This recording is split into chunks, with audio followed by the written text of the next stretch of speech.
Hello friends, मेरा नाम है भूपेश लोहिया। आप देख रहे हैं मेरा यूट्यूब चैनल एम आई राइट। पिछली वीडियो के अंदर हमने साइंस का है ना एक लेक्चर स्टार्ट किया था।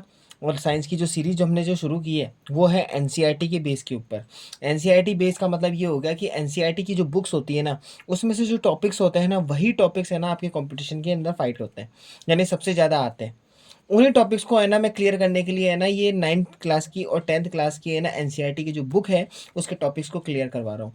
जिससे आपको अगर साइंस के अंदर थोड़ा डर लगता है कि साइंस के टॉपिक आपको समझ में नहीं आते हैं, तो वो चीज़ आपकी इससे क्लियर हो जाएगी। धीरे धीरे आपको पता लग जाएगा कि साइंस के अंदर क्या चल रहा है। ठीक है। तो पिछले वीडियो के अंदर मैंने आपको है ना थोड़ा सा टॉपिक पढ़ाया था। अब उसको मैं आगे कंटिन्यू कर रहा हूँ। कंटिन्यू करने के लिए से पहले मैं आपको एक बात बता दूँ।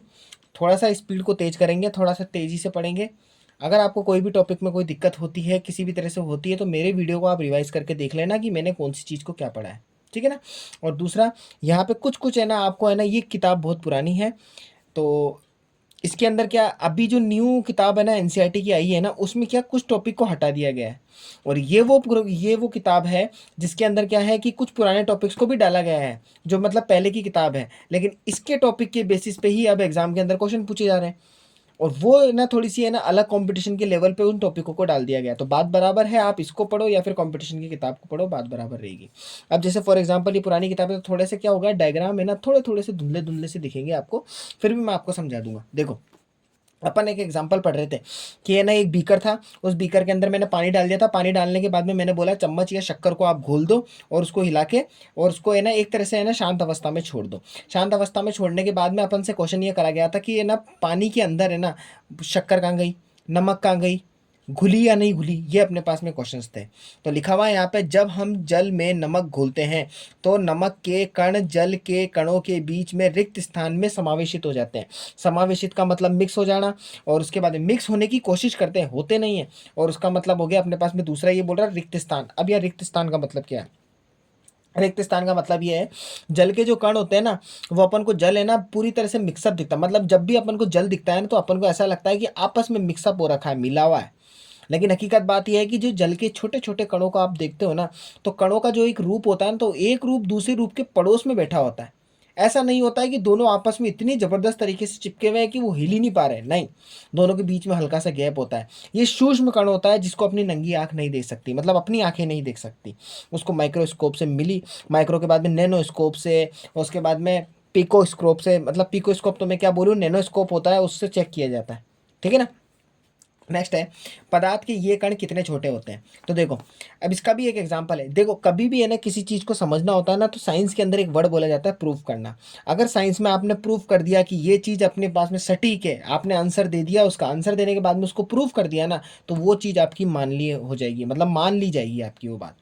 इसलिए साइंस के अंदर जितने भी साइंटिस्ट होते थे ना, उनके सामने एक तर्क रख दिया जाता था कि आप इसको साबित करो, आप जो भी चीज़ बोल रहे हो।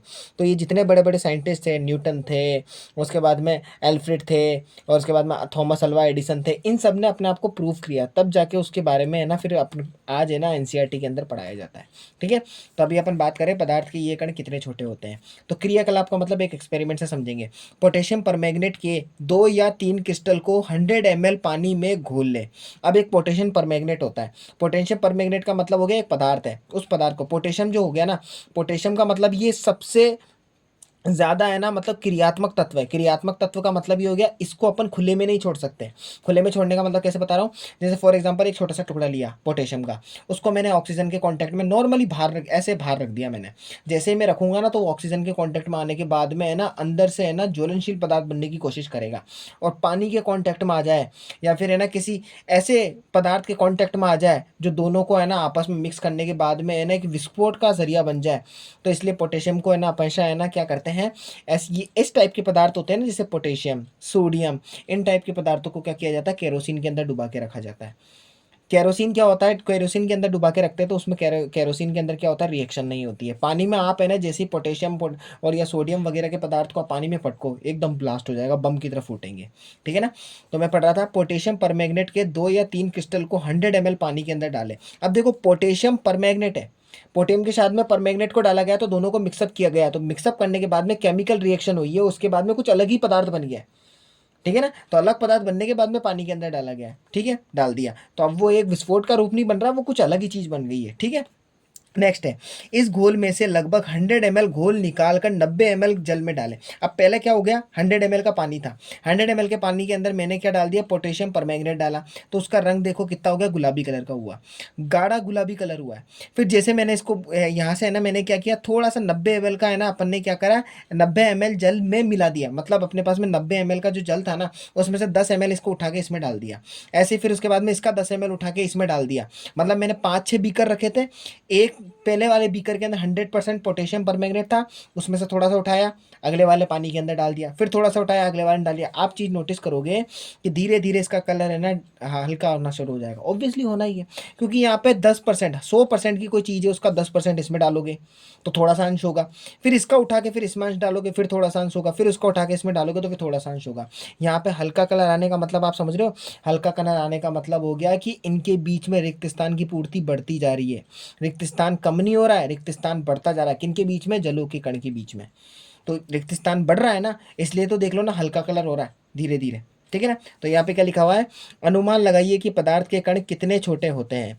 प्रत्येक बार तनुकृत, तनुकृत का मतलब हो गया एक चीज को दूसरी चीज से मिला देना, तो प्रत्येक बार तनुकृत करने पर घोल का रंग हल्का होता जाता है, तो मैंने आपको बता दिया हल्का हो रहा है, और फिर भी पानी का रंग नजर आ रहा है, यानी फिर भी अपन को कुछ ना कुछ महसूस तो हो रहा है कि हाँ इसमें अभी भी गुलाबी रंग है, तो इसका मतलब कुछ अंश तो है पोटेशियम परमैंगनेट का।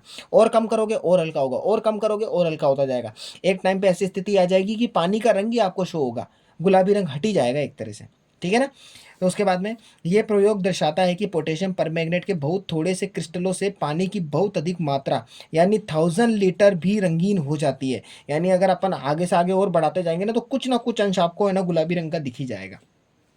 नेक्स्ट, इससे हम ये निष्कर्ष निकाल सकते हैं कि पोटेशियम परमैंगनेट के केवल एक क्रिस्टल में कई सूक्ष्म कण होते हैं। एक छोटा सा क्रिस्टल भी ले लेंगे ना, उसको भी मिक्स कर देंगे ना, तो वो पूरे पानी का रंग ही चेंज कर देगा। तो वही बात इसने बोली है, ठीक है।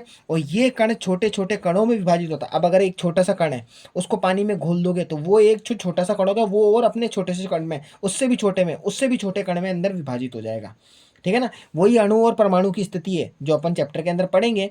तो अपने पास में जैसे मैं आपको बोलूँ एक अणु है, अणु के अंदर परमाणु होता है, परमाणु के अंदर नाभिक होता है, नाभिक के अंदर न्यूट्रॉन प्रोटॉन होता है, न्यूट्रॉन प्रोटॉन के अंदर भी है ना फिर पॉजिट्रॉन वगैरह होता है, ठीक है ना। बहुत अलग अलग चीज़ें होती हैं।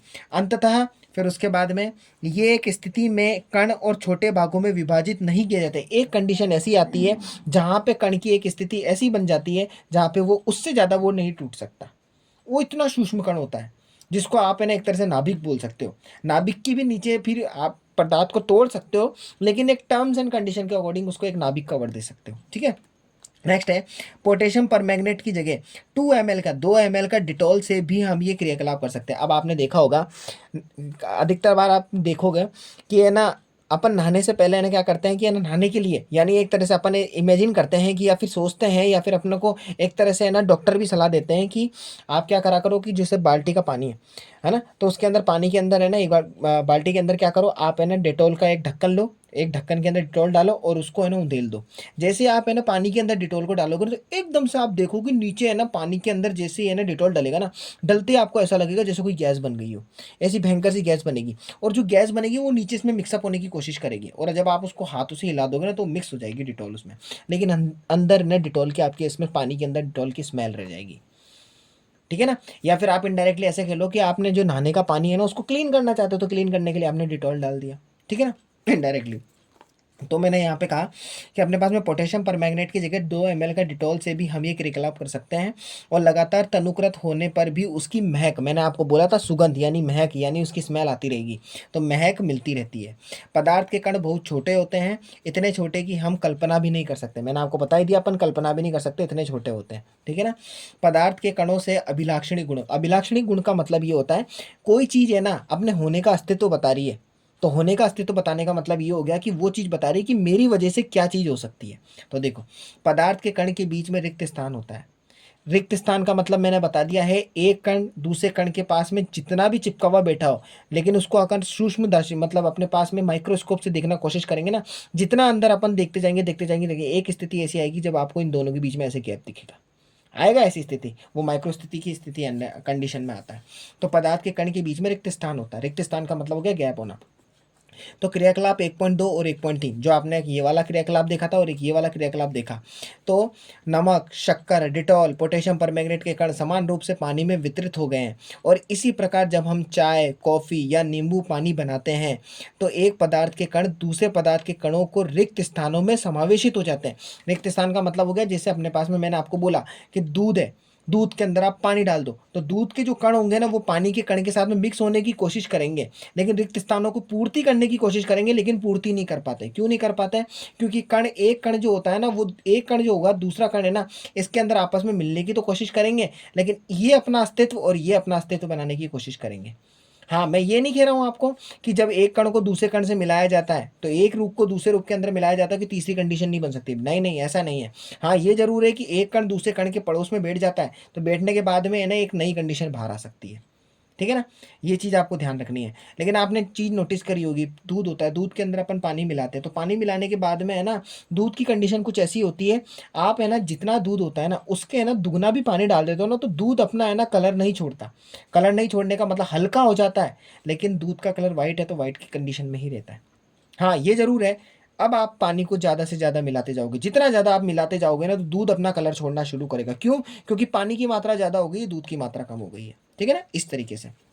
नेक्स्ट अपने पास में है, जब हम चाय, कॉफ़ी, नींबू पानी बनाते हैं तो एक पदार्थ के कण दूसरे पदार्थ के कण में रिक्त स्थान में समावेशित हो जाते हैं, और ये दर्शाता है कि पदार्थ के कणों के बीच में पर्याप्त रिक्त स्थान होता है। समावेशित होने का मतलब ही यही है कि उनके बीच में रिक्त स्थान होना। अगर रिक्त स्थान ही नहीं होगा तो एक चीज़ के ऊपर ज़बरदस्ती आप कोई चीज़ डालने की कोशिश करोगे तो डलेगी ही नहीं ना। ठीक है ना, मिक्स क्यों हो पा रहा है? मिक्स इसलिए हो पा रहा है क्योंकि उनके बीच में गैप है, इस वजह से। पदार्थ के कण निरंतर गतिशील होते रहते हैं। गतिशील होने का मतलब एक जगह स्थिर नहीं रहते हैं, वो इधर है ना इधर इधर मूव करते रहते हैं इस तरह से। जैसे पानी हो गया, पानी को आप देखना, अगर नॉर्मली आप एक पानी को छोड़ दोगे, है ना, और उसको शांत अवस्था में रहने दो, आप है ना उसमें है ना कभी कभार आप नोटिस करोगे, नोटिस क्या करोगे कि उसके अंदर ऐसी कंडीशन दिखेगी आपको पानी हल्का सा महसूस हो रहा है कि हिल रहा है। वो आप फिर आप इमेजिनेशन करोगे, क्या इमेजिनेशन करोगे? हवा चल रही है, हवा की वजह से ऊपर की सतह हिल रही है, बहुत सारी इमेजिनेशन होती है। लेकिन रियल में ये होता है कि है ना जब भी है ना किसी चीज़ के अंदर, जैसे फॉर एग्जांपल कोई सजीव चीज़ है, कोई मूवमेंट हो रही है, कोई कण कण के अंदर कोई किसी तरह की मूवमेंट वगैरह चल रही है तो आपको वो चीज़ हिलती हुई नजर आती है। ठीक है ना, जैसे अपनी कक्षा के किसी कोने में एक बुझी हुई अगरबत्ती रख दे। भाई अगरबत्ती है, उस अगरबत्ती को जलाया और वो बुझ चुकी है, उसमें से धुआं बाहर निकल रहा है, उसको रख दो कोने के अंदर। और इसकी सुगंध लेने के लिए आपको इसके कितने समीप जाना पड़ता है। अब उसको कोने में रख दिया आपने और आप क्लास के अंदर बैठे हुए हो या फिर कमरे के अंदर बैठे हुए हो, तो आप थोड़ी देर के बाद में नोटिस करोगे कि उसकी सुगंध बहुत तेज़ी से आपके नाक में आती है, आती है। फिर आपको लगता है कि अरे यार किसकी स्मेल आ रही है। ठीक है ना, अब अगरबत्ती जला दें, यानी जैसे ही अगरबत्ती को तुमने जलाया तो क्या होता है, क्या दूर से ही उसकी सुगंध आपको मिलती है? अपने प्रेक्षण को नोट करें, जैसे ही अगरबत्ती को आप जलाते हो तो जलाने के बाद में यानी जल रही है तो उस कंडीशन के आप चीज़ नोटिस करोगे कि उस टाइम में सुगंध नहीं आती है। लेकिन जैसे आप उसको जला के बुझा देते हो और हल्की हल्की आंच पे जलती रहती है ना, तब आप देखोगे सुगंध बहुत तेजी से निकलती है क्योंकि धुआं बाहर निकलता है। ठीक है ना, नेक्स्ट है क्रियाकलाप, जल से भरे 2 गिलास या 2 बीकर लीजिए। देखो यहाँ पे गिलास वर्ड आ रहा है, गिलास का मतलब बीकर ही होता है। ठीक है ना, नेक्स्ट है पहले बीकर के एक सिरे पर सावधानी से एक बूंद लाल शाई या नीली शाई डाल दे। यानी अपने पास में पहले बीकर जो होता है ना उसके अंदर या तो लाल बूंद की या फिर अपने पास में नीली शाई की कोई एक बूंद को टपका दे। जैसे टपकाया उसके बाद में बोल रहा है डाल दें, और दूसरे में शहद डाल दें। एक बीकर लें उसके अंदर है ना नीली शाई डाल दें, एक एक बीकर लें उसके अंदर थोड़े शहद की बूंद डाल दें, डाल दी, और इसको अपने घर पर या कक्षा के कोने में रख दें। अब एक कोने के अंदर खुला रख दो, रख दिया, और अपने प्रेक्षण को नोट करें। नोट करने का मतलब हो गया थोड़ी देर इंतजार करो, इंतजार करने के बाद में आप देखो क्या होता है। अब उस कंडीशन के अंदर क्या होगा, उस कंडीशन के अंदर आप देखोगे कि अपने सामने परिस्थिति कुछ ऐसी बनेगी। क्या बनेगी कि शाई की बूंद डालने के तुरंत बाद आपने क्या देखा, दूसरा शहद की बूंद डालने के तुरंत बाद आपने क्या देखा, और शाही का रंग पूरे जल में एक समान रूप से फैलने पर कितने दिन और घंटे लगते हैं। इनडायरेक्टली इसने बोला कि जल के अंदर आप ये दोनों कंडीशन करके देख लो, जल के अंदर शाही की बूंद डालो और जल के अंदर शहद की बूंद डालो, है ना, तो उस कंडीशन के अंदर क्या होगा। अब देखो इस कंडीशन के अंदर अपन एक निष्कर्ष ये निकाल सकते हैं कि हमें पता है कि जैसे अपने नील होती है, पानी के अंदर अपन नील डाल देते तो नील डालते फट देने से उसको घोलते तो नीला कलर फैट आ जाता है, आता है नहीं आता है। तो इनडायरेक्टली अपन कह सकते हैं कि जैसे ही एक बूंद को डालेंगे तो बूंद डालते क्या होता है उस पानी का कलर नीला हो जाएगा। ठीक है ना, पहली चीज़ तो ये। दूसरी कंडीशन में ये होगा कि अगर शहद को डालेंगे तो आप चीज़ नोटिस करोगे, शहद की जैसे बूंद को डालेंगे ना तो शहद क्या होता है, सिकुड़ा हुआ होता है। सिकुड़ा हुआ मतलब होता है उसका घनत्व बहुत ज़्यादा होता है। इनडायरेक्टली कहूँ ना, एक वर्ड पढ़ोगे आप, पृष्ठ तनाव। पृष्ठ तनाव का मतलब ये होता है कि कोई एक बूंद या कोई एक वस्तु या कोई एक ऐसा लिक्विड जो अपने है ना परिस्थिति को बना के रखे, बूंद का रूप ही लेके रखे, फैले ना, तो वो उसका पृष्ठ तनाव मजबूत कहलाता है। तो शहद जो होता है ना उसका पृष्ठ तनाव है ना, पृष्ठ तनाव, ये जो मैं वर्ड बोल रहा हूँ ना, ये पृष्ठ तनाव को अपन कहते हैं सरफेस टेंशन। ये सरफेस टेंशन का मतलब ये हो गया कि उसके सरफेस है ना बहुत स्ट्रांग है, यानी वो आपस में है ना फैलने की कोशिश नहीं कर रहा, वो अपने आप को बनाए रख रहा है। इसलिए आप देखना तेल की बूंद, शहद, ये सब चीज़ें क्या होता है पानी के अंदर जब गिरते हैं ना तो आसानी से मिक्स नहीं होते हैं। क्यों? क्योंकि इनका सरफेस टेंशन जो होता है ना, पृष्ठ तनाव होता है, वो बहुत स्ट्रांग होता है, आसानी से फैलने नहीं देते। इसलिए आप देखना तेल की बूंद भी आसानी से ना पानी के अंदर मिक्स नहीं होती। शहद को भी मिक्स करने की कोशिश करोगे ना तो आसानी से नहीं होती, ज़बरदस्ती करोगे तो हो जाएगी, ज़बरदस्ती करोगे तो हो जाएगी, लेकिन अपने पास में एक नॉर्मली टपका मार के छोड़ दोगे ना तो शहद की बूंद आसानी से नहीं होगी। ठीक है ना, तो ये अपन ने दो कंडीशन देख ली। अब उसके बाद में एक और क्रियाकलाप है, जैसे देखो, एक गिलास गर्म पानी से और दूसरा ठंडे पानी से भरे, और गिलास में, अब यहाँ पे क्या थोड़ा सा वर्ड्स को थोड़ा समझ में नहीं आ रहा था इसलिए मैंने लिख दिया। यहाँ लिखा है कॉपर सल्फेट, ये लिखा है पोटेशियम परमैंगनेट, या तो कॉपर सल्फेट उठाओ या फिर पोटेशियम परमैंगनेट उठाओ।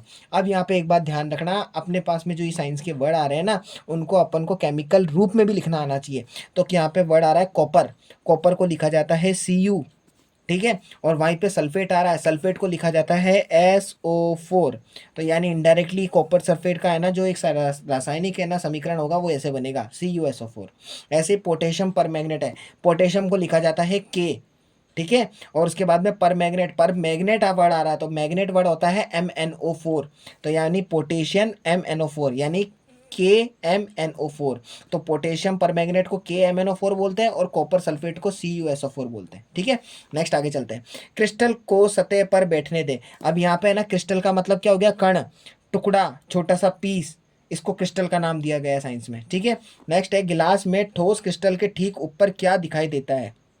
नेक्स्ट, समय बीतने पर क्या होता है।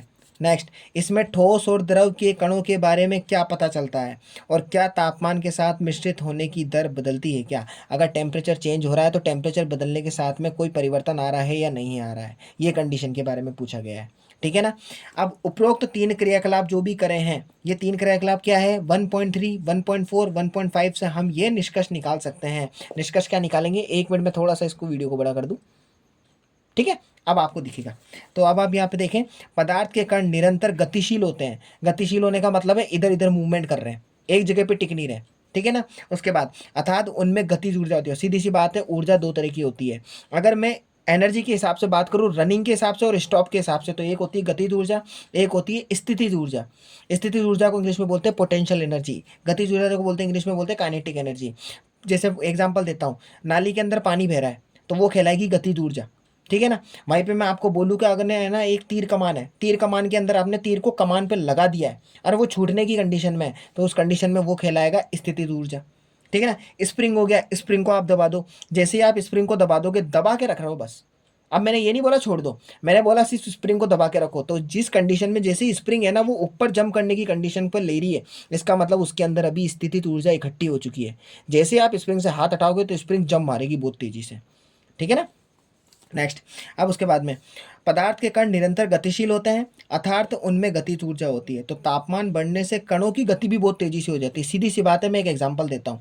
तुम क्या करते हो, फट देने से ना एक पतीला है ना अपने गैस पे रख दो, रख दिया, उसमें पानी डाल दो। जैसे आप पानी डालोगे ना तो एकदम से गैस को बहुत तेजी से कर दोगे ना आँच पे, तो ये कंडीशन ऐसी आएगी, भयंकर सी आवाज़ आने लग जाएगी उस स्टील के बंदर से, अंदर एक तरह से अंदर की तरफ से है ना आवाज़ आएगी, वाइब्रेशन होगा बहुत भयंकर से। तो वो जो वाइब्रेशन हो रहा है वो सब टेम्परेचर की वजह से हो रहा है। तो क्यों, क्योंकि टेम्परेचर बढ़ रहा है। तो टेम्परेचर किसका टेम्परेचर बढ़ा रहा है, उस स्टील के बर्तन का। स्टील के बर्तन के अंदर जो कण होते हैं वो वाइब्रेट कर रहे हैं बहुत भयंकर, बहुत तेजी से। जैसे वो वाइब्रेट करेंगे तो उनके बीच में टेम्परेचर बढ़ेगा। टेम्परेचर बढ़ने के बाद में फिर उसके अंदर रखा पानी, तो पानी के कण के अंदर फिर वाइब्रेशन होना शुरू होगा, तो पानी के कण भी है ना आपस में है ना यूँ मूवमेंट करना शुरू कर जाएंगे। और उस कंडीशन में बीच में होता है घर्षण, उन दोनों के बीच में घर्षण होना शुरू हो जाएगा। मतलब रगड़ खाएंगे ना, तो रगड़ खाने से क्या होता है, घर्षण होता है, घर्षण की वजह से टेम्परेचर बनता है, और टेम्परेचर की वजह से वो बहुत तेजी से गर्म होता है। ठीक है ना, तो इसलिए हम कह सकते हैं कि तापमान बढ़ने से कण की गतिज ऊर्जा भी बढ़ जाती है। ये चीज़ कंडीशन है। ठीक है ना, अब ऐसे अपने पास में आगे का टॉपिक है वो अब आगे अपन अगले वीडियो के अंदर कंटिन्यू करेंगे, ठीक है ना। ऐसे धीरे धीरे फटाफट फटाफट से आप समझते जाओगे, देखते जाओगे ना मेरी वीडियोस को, तो आपको है ना टॉपिक क्लियर होता जाएगा कि हम क्या पढ़ रहे हैं, क्यों पढ़ रहे हैं, कैसे पढ़ रहे हैं। जिसने साइंस कभी भी नहीं पढ़ी है या फिर साइंस पढ़ने में डर लगता है, जिसको लगता है कि साइंस में नहीं पढ़ सकता, साइंस समझ ही नहीं आती मेरे को, वो डर मैं आपका पूरा खोल दूंगा। 9th और 10th क्लास की एनसीईआरटी जिस दिन खत्म होगी और मेरे आप सारे वीडियोस को देख लोगे ना, उसके बाद में आप बोलना कि साइंस हमारे लिए है ना कठिन होती है। टॉपिक वाइज टॉपिक्स हर एक चीज़ को मैं पूरी बढ़िया ढंग से समझाने की पूरी कोशिश करूँगा।